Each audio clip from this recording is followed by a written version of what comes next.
তাহলে বিএনপির কাজে সবসময় একটা ভঙ্গুর অর্থনীতি এবং ভঙ্গুর পরিস্থিতি নিয়ে বিএনপি সবসময় গভর্নমেন্টে বসে।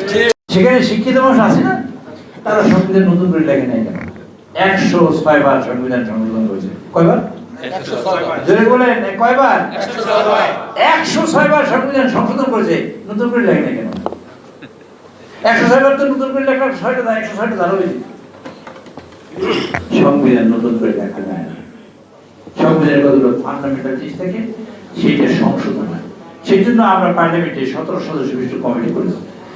বিএনপি থেকে আসবে 7 জন, আর বিরোধী দল থেকে আসবে 5 জন। এই 12 জন আর বিভিন্ন দল যারা আছে সেই সকল দল থেকে সবাইকে মিলে আমরা বসে করতে হবে কি তাই আমরা করতে চাই। এটি হলো কাজ আমরা করবো।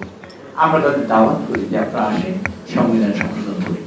তারা নাম দেয় না, তারা সংস্কার করবে। সংস্কারটা করবে, আমি যা লিখবো সেটি তো সংস্কার, আমি যা পরিবর্তন করবো তাই তো সংস্কার।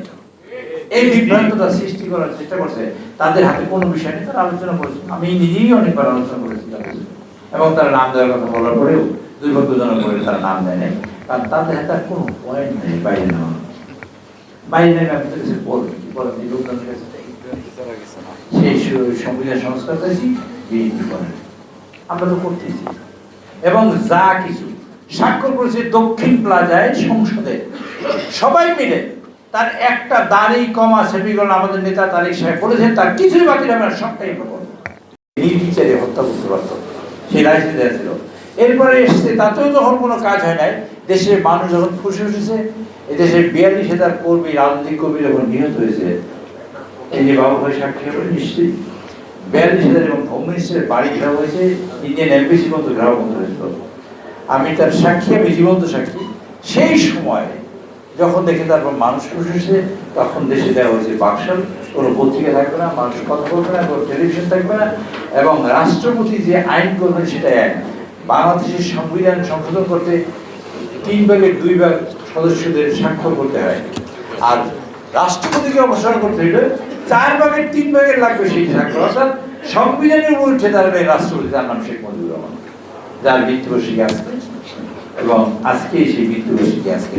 আমি তার নাম বলছি এই জন্য যে তিনি সংবিধানের উপর গেছিলেন, দেশের মানুষের উপর তুলছে, সংবিধানের বলছে।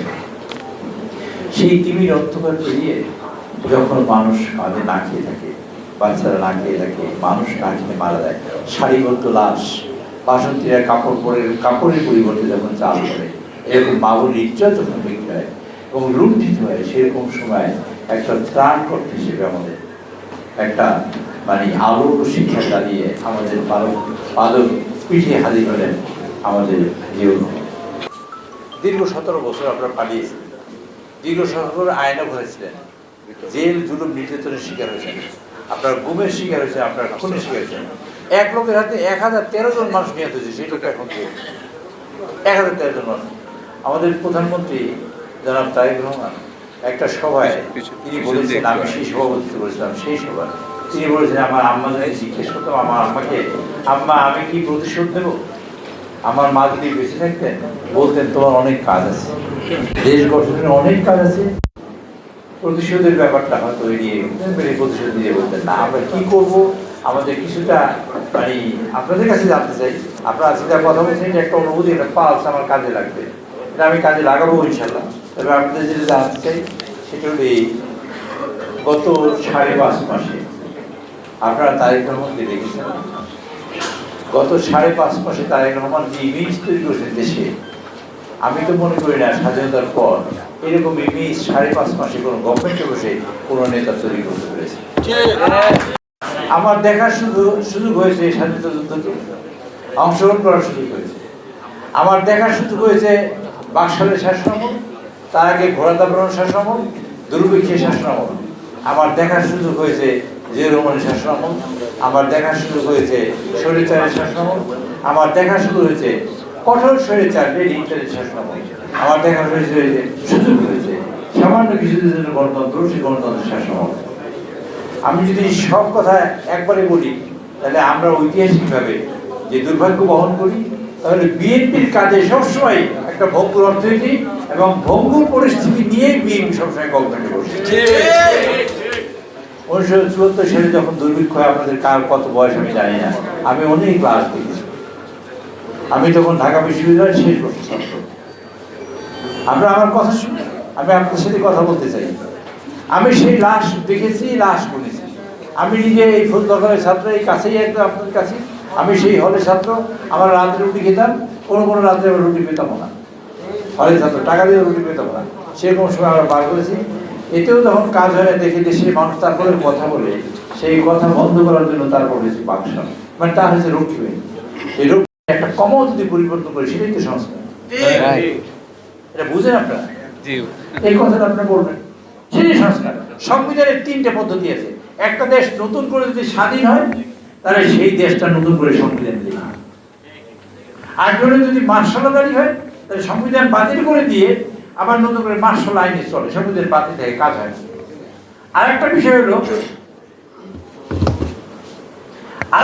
হলো যে সংবিধান সংশোধন করে। আমরা 3টে বিষয়, এই 3টে বিষয়ের মধ্যে আমরা কি নতুন করে দেশ স্বাধীন হয়েছি? স্বাধীন নেই, আমরা সংহত করেছি স্বাধীনতাকে, আমরা প্রোটেক্ট করেছি, যে কারণে আমরা সংবিধান লিখি। এখন জুলাই সনদে ধরেন 20টা ধারা বা 40টা ধারা বা 80টা ধারা আমরা লিখবো। আমাদের সংবিধানে আছে কয়টা ধারা আপনাকে জানেন?